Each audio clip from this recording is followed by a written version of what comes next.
ఈ ప్రత్యేక సమగ్ర ఓటరు సవరణకు సంబంధించిన ఒక డిస్కషన్ నడుస్తున్నది. ఈ దీనిపైన. ఈ అత్యంత వెనుకబడిన కులాలు, సంచార జాతులుగా ఉన్నారు గదా! అసలు వాళ్ళకెదురవుతున్న ప్రాక్టికల్ సమస్యలేమిటి?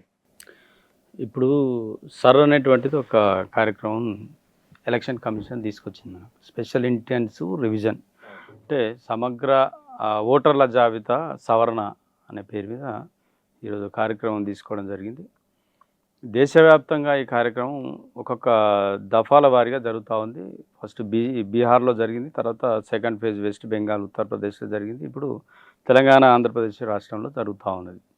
సో ఇప్పుడు ఈ జూన్ 25 నుంచి నెక్స్ట్ మంత్ జూలై 24 వరకు ఈ కార్యక్రమం నెల రోజులు పెట్టుకున్నారు. గవర్నమెంట్ కూడా అన్ని పార్టీలు కూడా దీన్ని ఒక ఛాలెంజ్గా తీసుకొని వాళ్ళ యొక్క ప్రచారాలు నిర్వహిస్తూ ఉన్నారు. ప్రధానంగా ఉన్నటువంటి అన్ని పార్టీల్లో ఉన్నటువంటి అనుమానం ఏంటంటే ఓట్ చోరీ జరుగుతూ ఉన్నది అనేటువంటిది, కేంద్ర ప్రభుత్వం ఓట్ చోరీ చేస్తుందనే దాని మీద ప్రచారం జరుగుతూ ఉన్నది. అదేవిధంగా పోయిన బీహార్ ఎలక్షన్ టైంలో కూడా దాదాపు ఒక 83 లక్షల ఓట్లు పోయినాయి అనే దాని మీద రాహుల్ గాంధీ గారు పెద్ద ఎత్తున దేశవ్యాప్తంగా దీన్ని రైజ్ చేసినారు ఈ అంశాన్ని. సో ఇక్కడ కూడా వాస్తవానికి ఓవరాల్గా తీసుకుంటే ఈ ఎస్ఐఆర్ వల్ల వాళ్ళు తీసుకున్నటువంటి ఉద్దేశం ఏంటంటే ఆబ్సెంటీస్ ఎవరైతే అంటే ఊర్లలో లేకపోవడం వల్ల, అదేవిధంగా డెత్ అయినటువంటి ఓట్లు, కొన్ని డూప్లికేట్ ఓట్లు, ఇట్లాంటివి ఉన్న వాటిని తీసేస్తే నికరంగా ఉన్నటువంటి ఓట్లది సంఖ్య అనేటువంటి తేలుతుంది అనేటువంటిది దీని యొక్క ఉద్దేశం. అంటే దొంగ ఓట్లు నివారించాలి, ఒరిజినల్గా ఎంతమంది ఉన్నారో ఆ లెక్క తేలాలనేటువంటిది దీని యొక్క ఉద్దేశం, ప్రధాన ఉద్దేశం. కానీ ఇక్కడ ఆ పేరు మీద కొంతమంది ముస్లిం ఓట్లు, అదేవిధంగా మహిళల ఓట్లు, అదేవిధంగా ఈ సంచార కులాలకు చెందినటువంటి ఓట్ల మీద ఎక్కువ ఎఫెక్ట్ పడుతుంది అనేటువంటిది ప్రధానం ఉన్నటువంటి అనుమానం, ఆరోపణ. సో మేము కూడా ఈ అత్యంత వెనుకబడ్డటువంటి కులాలు, సంచార కులాలు, నిరుపేదలుగా ఉన్నటువంటి దళిత కులాలు, అదేవిధంగా బీసీలో ఉన్నటువంటి కులాలు, వీళ్ళందరూ కూడా ముఖ్యంగా విద్యకు, ఉపాధికి దూరమైనటువంటి వర్గాలు. వీళ్ళందరూ కూడా ఒక వాళ్ళ పొట్టకూటి కోసం, ఉపాధి కోసం ఒక ఊరు నుంచి ఇంకొక ఊరుకు వెళ్ళి పని చేసుకునేటువంటి కులాలు. అదేవిధంగా సాంస్కృతికంగా ఈ చిందు కులం కానీ, డక్కల్ కులం కానీ వాళ్ళు భిక్షాటన చేయడానికో, వాళ్ళ కథలను, ఆ సంస్కృతిని గ్రామాల్లో ప్రదర్శన చేయడానికో సంచారం చేస్తుంటారు ఇప్పటికీ. సో వీళ్ళకు అంటే సెమీ నోమాడిక్గా ఎక్కువగా ఉంటారు. అంటే ఒక్కొక్క చాలా వాళ్ళకు స్థిర నివాసం ఉండొచ్చు, లేదంటే అక్కడ ఉండి కొద్ది రోజులు వేరే ఊరికి ఒక నెల 2 నెలలు తిరిగి అక్కడ నుంచి వాళ్ళు భిక్షాటన చేసుకొని మళ్ళీ తిరిగి వచ్చేటువంటి పరిస్థితులు ఉంటాయి. ఇటువంటి టైంలో ఈ సర్ అనే దాని మీద ఇప్పటికే కొంతమంది విద్యావంతులకే పూర్తి అవగాహన లేదు.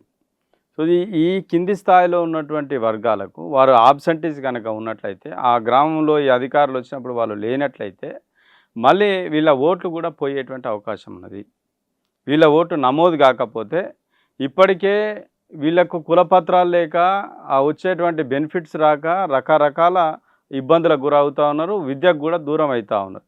ఇంత ఓటు కూడా దూరం అయితే ఇంకా వీళ్ళు ఈ జనాభా లెక్కల్లో లేని పరిస్థితి వస్తే, ఇంకా ప్రభుత్వ లెక్కల్లో లేకుండా పోతే వీళ్ళని పట్టించుకునేటువంటి పరిస్థితి ఉండదు. అందుకనే మేము ఆందోళన వ్యక్తం చేస్తున్నాము. ఈ సంచార కులాలు అంటే ఎక్కువ పేదరికంలో ఉన్నటువంటి ఓటర్లు వీళ్ళే. దాదాపు తెలంగాణ రాష్ట్రంలో 3.38 కోట్ల ఓటర్లు ఉన్నట్టుగా మనకు అధికారిక లెక్కలు ఉన్నాయి. దీంట్లో దాదాపు 50 లక్షల చిల్లర మన హైదరాబాద్ ప్రాంతంలోనే ఉన్నాయి. మిగతా ఊర్ల నుంచి ఎక్కువ సంచారంగా వచ్చేటువంటి, ఉపాధి కోసం వచ్చేటువంటి ఊర్ల నుంచి, జిల్లాల నుంచి వచ్చేవాళ్ళు ఎక్కువ మన ఈ డిఎన్టీ కులాలు ఎక్కువ ఉంటాయి. ఎస్సీ ఉప కులాలు వీళ్ళు పొట్టకూటు కోసం నగరానికి వస్తున్నటువంటి పరిస్థితుల్లో ఉంటాయి. ఊర్లలో ఈ ఎస్ఐఆర్ నిర్వహించినప్పుడు వాళ్ళు లేకపోతే, వాళ్ళ గురించి పక్కోళ్ళు కూడా సమాచారం ఇవ్వకపోతే వాళ్ళ ఓటు పోయినట్టే కదా. సో దీని మీద మేమంతా కూడా ఆందోళన వ్యక్తం చేస్తాం. కానీ ఇక్కడ మనం డిఎన్టీలు లేదా షెడ్యూల్డ్ కులాలలో అత్యంత వెనుకబడిన వారు లేదా విస్మరణకు గురైన వారు అనుకుందాం. బుడగ జంగాలు ఉన్నారు, తర్వాత డక్కలి వారు ఉన్నారు, చిందోలు ఉన్నారు, మాస్టర్ కూడా దీనికి వస్తుంది కదా, మాస్టర్లు కూడా వస్తారు. అంటే వారి వారి వృత్తుల కారణంగా కులం కూడా బయటికి చెప్పుకోవడం లేదు, చాలా బాధ అనిపిస్తుంది, హ్యూమిలేషన్ ఉంటుంది అది. మరి అలాంటి వారు ఇప్పటికీ ఈ సంచారం చేస్తూనే ఉన్నారా, భిక్షాటనలోనే ఉన్నారా అనేది వాళ్ళ జీవితంలో మారిపోయిన రాలేదా? ఏం రాలేదు ఇప్పటి వరకు కూడా. ఆ కులాలకు గుర్తింపు లేదు. ఆ కులాలకు మేమున్నామని చెప్పుకునేటువంటి ఒక ఏమంటారు, ఒక ఆత్మగౌరవాన్ని కూడా కోల్పోయేటువంటి పరిస్థితిలో ఆ కులాల పేరు చెప్పుకునేటువంటి పరిస్థితిలో కూడా లేరు. ఎందుకంటే వాళ్ళకి గుర్తింపునిచ్చేటువంటి కుల సర్టిఫికెట్లు కూడా పొందేటువంటి కాడ చాలా ఇబ్బందులు ఎదుర్కొంటూ ఉన్నారు. సో కాబట్టి ఎస్సీలు అనగానే ఒకటే మాలామాదిగ కులాలే మనకు చాలామందికి తెలుస్తాయి. అట్లా కాకుండా మొత్తం 59 కులాలు ఇవాళ షెడ్యూల్ లిస్టులో గుర్తించబడినటువంటి కులాలు 59 ఉన్నటువంటిది చాలామంది కూడా విస్మరిస్తున్నారు. సో మీరు అన్నట్టుగా ఈ కులాలు కూడా ఇంకా సంచారం చేస్తున్నారా అంటే వాళ్ళకి ఇవాళ సరైన ఎడ్యుకేషన్ లేదు. ఆ ఎడ్యుకేషన్ ద్వారా ఇలా సంక్షేమ ఫలాలు పొందాలంటే వాళ్ళకి ఆ సర్టిఫికేట్స్ లేవు. ఇంకా ఇక వాళ్ళు ఇదే సంచారాన్ని కొనసాగిస్తున్నటువంటి పరిస్థితి. ఇంత దారుణమైన చూసినరా వాస్తవం. మీరు అంటే మీరు ఒక తెలంగాణ ఉదాహరణ చెప్పండి నాకు. నేను ఒక 10 సంవత్సరాల కింద అంటే తెలంగాణ వచ్చిన కొత్తలో కొన్ని తెలంగాణ జిల్లాలో తిరిగినప్పుడు అక్కడక్కడ ఊరికి దూరంగా గుడిసెలు వేసుకొని ఉన్నారు. ఆ తర్వాత వాళ్ళకి ప్రభుత్వాలు, ఆ ప్రభుత్వం ఈ ప్రభుత్వం డబుల్ బెడ్రూమ్ ఇండ్లు ఇవ్వడం, వాళ్ళ పిల్లలకు స్కూల్ ఏర్పాటు చేయడం అనేది కొంత సమాచారం ఉన్నది నాకు. ఇప్పటికీ ఊరి బయట గుడిసెలు వేసుకొని నివసిస్తున్నారా? ఇప్పటికీ వారు జంతువులను లేదా అవి వేటాడుకుంటూ బతుకుతున్నారా? నిజమేనా? కరెక్ట్.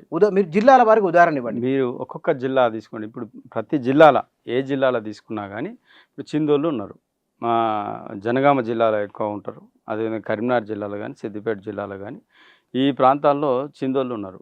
వాళ్ళు ఏం చేస్తారు, ఇప్పటికి కూడా ఈ కళా ప్రదర్శనల మీద ఆధారపడ్డారు. మీరు రవీంద్ర భారతి చుట్టూ తిరుగుతూ ఉంటారు, మీరు చూడండి, మాకు ప్రోగ్రాంలు ఇవ్వండి అని చెప్పేసి అక్కడ డైరెక్టర్ దగ్గరికి వచ్చి తిరుగుతూ ఉంటారు. నేను ఎన్నోసార్లు పోయినా. ఈ రాష్ట్ర వ్యాప్తంగా కొన్ని వేల మంది కళాకారులు ఉన్నారు.